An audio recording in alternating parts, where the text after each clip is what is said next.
Matias, nesses 5 minutinhos que eu ainda tenho, eu queria ouvir um pouco da sua percepção a respeito da condução, né, do Brasil, do governo e do empresariado em relação a essas tarifas dos Estados Unidos. Porque a gente vê muitas reuniões por aqui, né, empresariado, governo do Estado de São Paulo, outros governos estaduais também tentando promover algum tipo de interlocução, mas efetivamente a gente não vê algo que seja mais próximo, né, com o governo americano, uma tentativa de dissuadi-los, uma tentativa de reverter ou até mesmo de propor algum tipo de solução, né? O que se tem bastante são reuniões e conversas.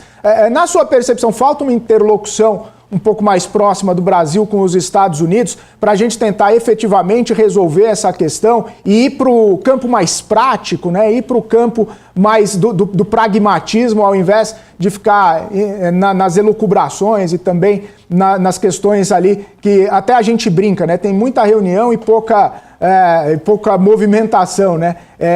Qual que é a sua percepção em relação a isso e como que a gente chegaria, né, nesse acordo ou em algo que seja bom para o país, para que também o nosso setor produtivo possa ter um pouco mais de alívio, respirar um pouco aliviado e não ver as tarifas sendo impostas tão fortemente na nossa cabeça? Eu concordo inteiramente com a sua consideração. Eu acho que faltou articulação política. Você veja, o Trump foi eleito e desde a campanha ele fala de tarifas, né? Todos os países do mundo abriram negociações com os Estados Unidos, abriram canais de negociação, melhoraram a diplomacia. A gente não fez isso. Aí veio as tarifas, a gente acabou sendo beneficiado pela tarifa de 10%, parece que escapamos, mas o Trump não é um sujeito linear. E claramente ele usa a tarifa como instrumento de negociação e para ampliar seu espectro de influência, né? Então não deveria ser surpreendente que em algum momento o canhão virasse para a gente, e da mesma maneira como ele aumentou a tarifa com os Estados Unidos, com a China, subiu 2 vezes, repicou, voltou, negociou, revisou, né? Isso uma hora ia acontecer com a gente também, né? Não deveria ser surpresa. Eu acho que é uma falha dos canais diplomáticos e comerciais, né? Eu acho que a nossa diplomacia ficou muito focada na diplomacia para efeitos internos, né? De divulgação de coisas mais ideológicas, né? A gente fez a reunião dos BRICS, cheio de críticas dos Estados Unidos. O presidente Lula viajou para a Rússia na época para comemorar o fim da Segunda Guerra Mundial, mas não fez a mesma coisa com os Estados Unidos. O Trump tem o jeito dele, mercurial, e cruza a institucionalidade, faz coisas que não deveria, mas é uma democracia, né?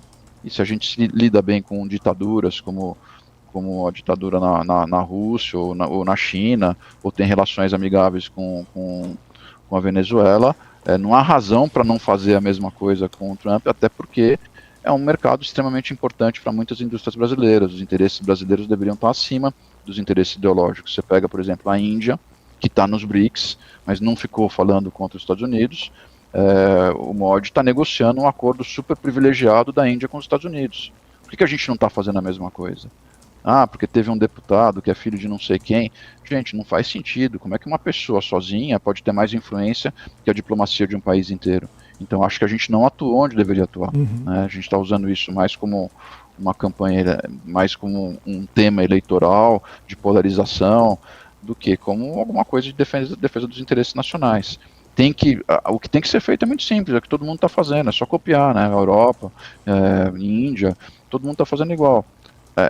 Se aproxima dos compradores dos produtos brasileiros. Pega o caso da Embraer. Quem está comprando avião da Embraer não tem alternativa, porque não tem o modelo, o tipo de avião que a Embraer produz, não tem alternativa. Chega lá e fala com as empresas que estão comprando.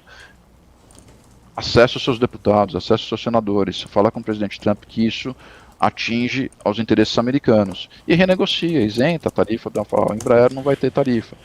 E vai abrindo canais de negociação, vai fazendo, propõe alguma abertura de mercado. O Brasil tem muitas barreiras não tarifárias, é verdade isso, né? Então, eu acho que tem que despolitizar o tema, esquecer a questão que o Trump citou do Bolsonaro, dos fake news, foca em economia. O Trump é um negociador. Se a gente botar na mesa uma proposta interessante, vai sair negociação. A gente tem que trabalhar nesse sentido. Eu espero que aconteça isso, até porque pressão das empresas domésticas aqui deve empurrar nessa direção. Mas está sendo tardio, né? Já estamos saindo atrasados.